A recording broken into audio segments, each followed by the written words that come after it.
we too make spiritual journeys. And actually, the spiritual journey of a human being occurs in 4 stages. The very first is their journey to Allah subhanahu wa ta'ala. Actually, they call them in Arabic suyur al-arba, the 4 journeys. And the people of tasawwuf speak about these in detail.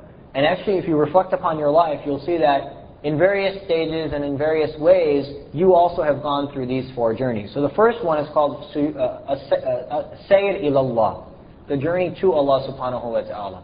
And what that means is that a person's life changes and their mindset changes so that they then begin to make the goal of their journey in this life Allah subhanahu wa ta'ala. And all of us have experienced that in some shape or form.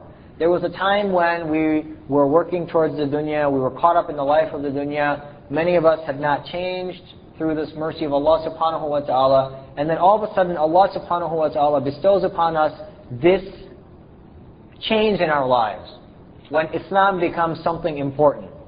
And the first step in that is that we begin then to focus on Allah subhanahu wa ta'ala. That's called Sayr ilallah. The second stage of the journey is called Sayr fillah. And that's traveling in Allah subhanahu wa ta'ala. Now you don't literally travel in Allah subhanahu wa ta'ala, but what it means is that you travel in the remembrance of Allah subhanahu wa ta'ala. Meaning, you become so much entangled in the remembrance and love of Allah subhanahu wa ta'ala that you can't think about anything else. And for those of you who have gone through that initial connection with Islam, that happens to you. For example, you are far away from Islam, your life changes, you then get into the deen, and now you begin to change your life and you begin to travel towards Allah subhanahu wa ta'ala, and then there comes this period of time when all you do is think about Allah subhanahu wa ta'ala.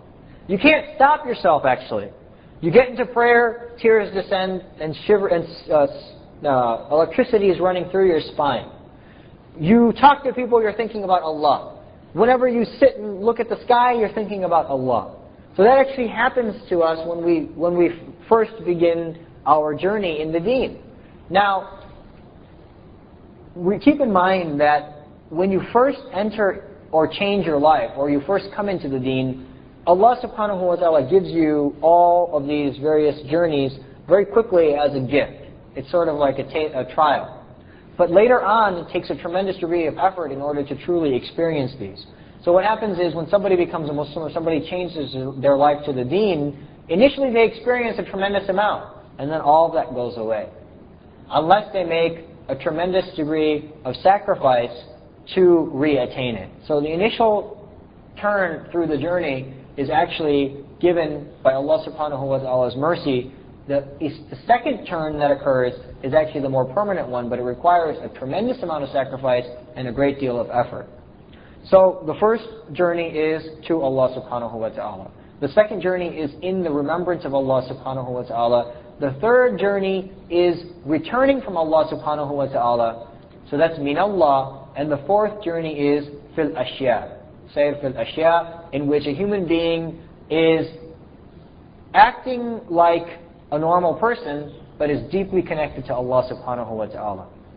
And these are the stages that the Prophet ﷺ went through instantaneously. He is being introduced to Allah subhanahu wa ta'ala. And then he's entering a deep remembrance of Allah subhanahu wa ta'ala. And then he returns from that remembrance, but he returns connected to Allah subhanahu wa ta'ala. So he walks around as a human being, he interacts as a human being, he acts like a human being, but his heart is completely connected to Allah subhanahu wa ta'ala. Now, on the level of a prophet, the states attained are unattainable by average human beings. But for us, these are the journey. This is the journey that we undertake in our spiritual development. We have to focus our life completely to Allah subhanahu wa ta'ala. And if you do so, you'll end up living a period of time of your life where you will be so concentrating and so connected to Allah that you won't be able to do anything else.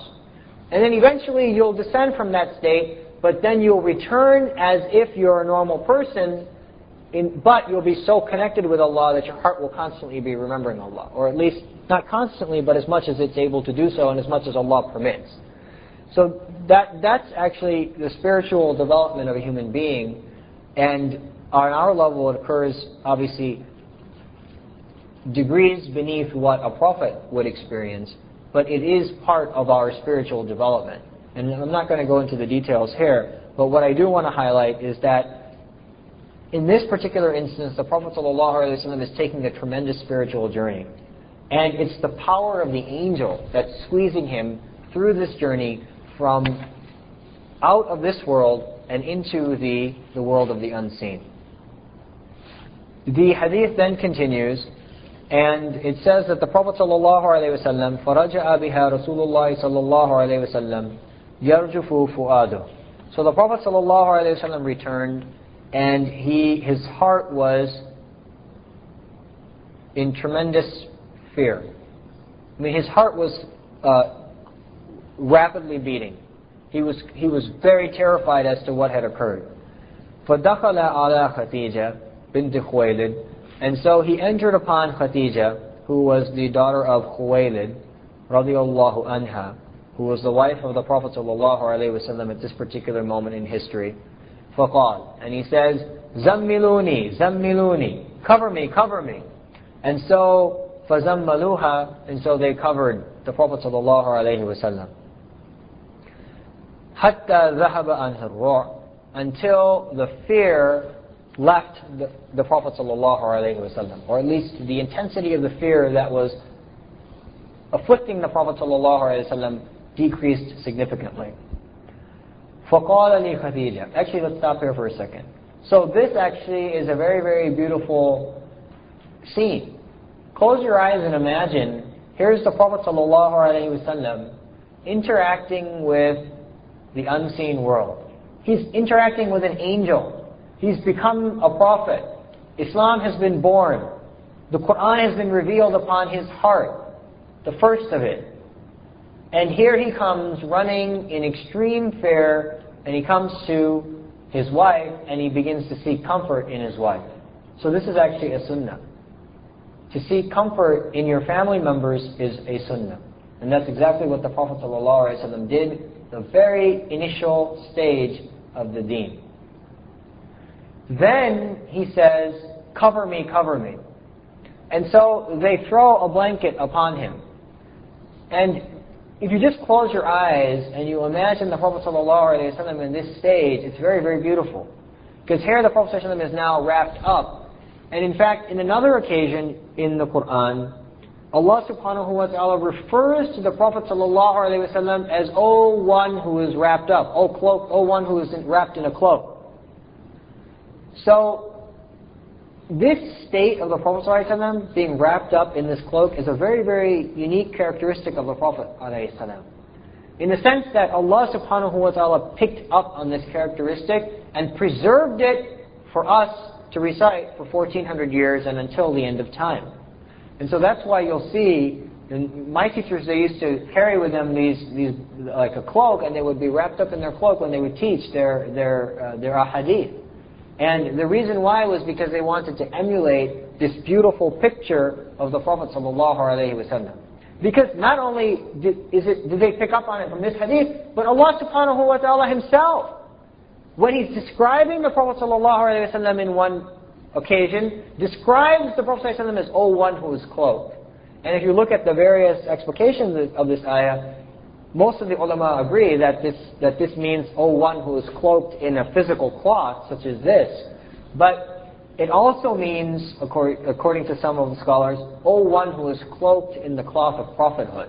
Because this is when the Prophet ﷺ had become a prophet. So it's a very, very beautiful way of translating that ayah. But physically, the Prophet ﷺ would often use a cloak as a way of as part of his spiritual interaction.